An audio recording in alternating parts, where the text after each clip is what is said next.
नमस्कार। SPD news पर आपका स्वागत है। पेश है 26 जनवरी सोमवार दोपहर 1:15 राजस्थान की बड़ी खबरें। जयपुर में आयोजित राज्य स्तरीय समारोह में मुख्यमंत्री भजनलाल शर्मा ने मुख्य भूमिका निभाई। मुख्यमंत्री ने सुबह से ही विभिन्न कार्यक्रमों में शिरकत कर तिरंगा फहराया और प्रदेशवासियों को लोकतंत्र के इस महापर्व की बधाई दी। सीएम निवास से बड़ी चौपट पर तिरंगे का सम्मान मुख्यमंत्री भजनलाल शर्मा के दिन की शुरुआत सुबह 7:30 बजे मुख्यमंत्री निवास पर ध्वजारोहण के साथ हुई, जहां आरएसी की टुकड़ी ने उन्हें गार्ड ऑफ ऑनर दिया। इसके पश्चात वे ऐतिहासिक बड़ी चौपट पहुंचे और राष्ट्रीय ध्वज फहराया।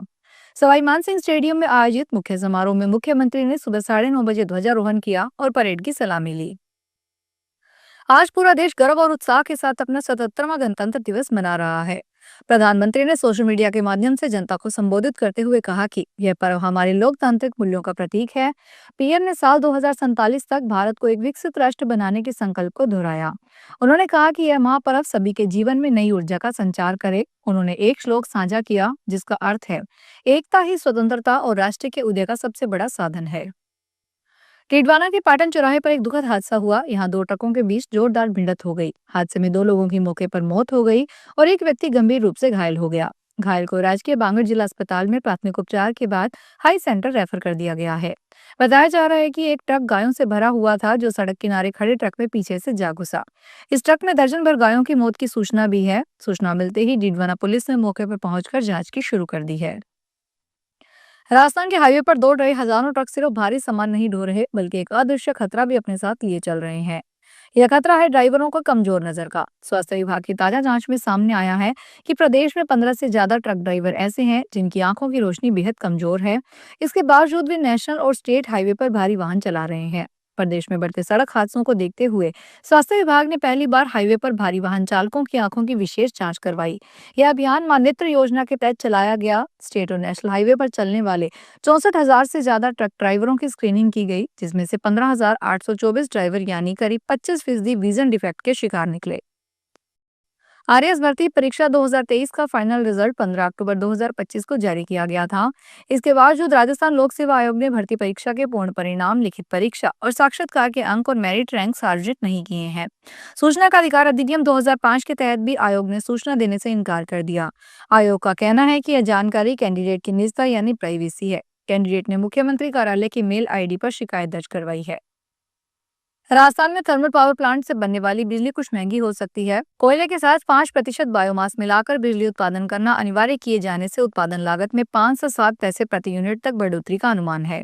कोयले के साथ ईंधन के रूप में बायोमास के उपयोग की अनुमति को लेकर राजस्थान विद्युत उत्पादन निगम ने राजस्थान विद्युत विनियामक आयोग में याचिका दायर की है। उत्पादन निगम ने याचिका में विद्युत मंत्रालय के आदेश का हवाला दिया। इसके तहत थर्मल पावर प्लांट में कोयले के साथ 5% बायोमास का उपयोग करना जरूरी है। बीकानेर के साइबर अपराधियों ने डिजिटल अरेस्ट कर एक सेवानिवृत्त शिक्षिका से लाखों की वसूली करने का मामला सामने आया है। खुद को एनआईए अधिकारी बताकर ठगों ने सेवानिवृत्त शिक्षिका को मनी लॉन्ड्रिंग केस में फंसाने और उम्र कैद की धमकी देकर 48 लाख रुपए हड़प लिए। शिक्षिका को जब ठगी का एहसास हुआ तो उसके पैरों तले जमीन खिसक गई। कॉल करने वाले ने खुद को एनआईए अधिकारी बताया और कहा कि उनके आधार कार्ड से करोड़ों रुपए का लेन देन हुआ है। विदेशों में भी पैसा भेजा गया है।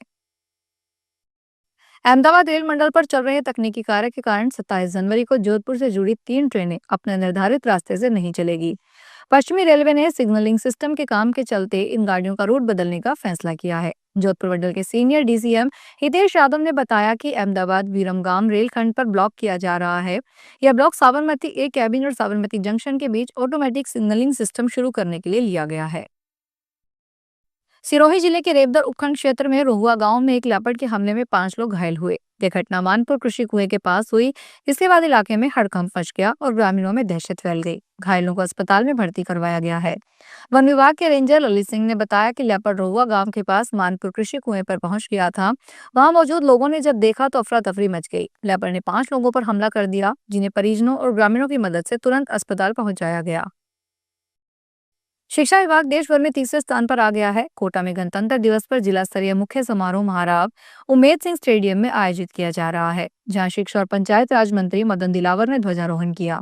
स्टेडियम में ध्वजारोहण परेड निरीक्षण किया गया, मार्च पास्ट की सलामी ली। शिक्षा मंत्री मदन दिलावर ने अपने उद्बोधन में कहा कि पहले प्रदेश का शिक्षा विभाग देश भर में 11वें स्थान पर था, लेकिन 2 साल से 11वें में से अब तीसरे स्थान पर आ गया है। शिक्षा का उद्देश्य केवल डिग्री हासिल करना नहीं, बल्कि विकासशील वैज्ञानिक और नैतिक मूल्यों से युक्त दृष्टिगोचर, नवाचार, कौशल और राष्ट्र के प्रति जिम्मेदारी की भावना विकसित करना है।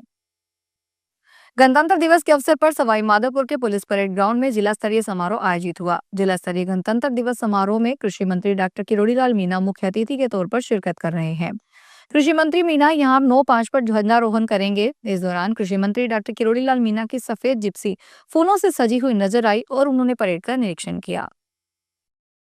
बूंदी के कुंभा स्टेडियम में आगामी 30 जनवरी से 4 दिवसीय संभाग स्तरीय आरोग्य मेले का आयोजन होने जा रहा है। इस मेले में स्वास्थ्य का महाकुंभ सजेगा। यहाँ आयुष विधाओं के 200 से अधिक विशेषज्ञ चिकित्सक अपनी सेवाएं देंगे। मेले के सफल आयोजन को लेकर उप निदेशक कार्यालय में आरोग्य मेला क्रियान्वयन समिति की बैठक हुई। बैठक की अध्यक्षता करते हुए आयुर्वेद विभाग कोटा संभाग के अतिरिक्त निदेशक और मेले के नोडल अधिकारी डॉक्टर अंजना शर्मा ने तैयारियों की समीक्षा की और विभिन्न समितियों का गठन किया। फिलहाल इस बुलेटिन में इतना ही, फिर हाजिर होंगे बड़ी खबरों के साथ।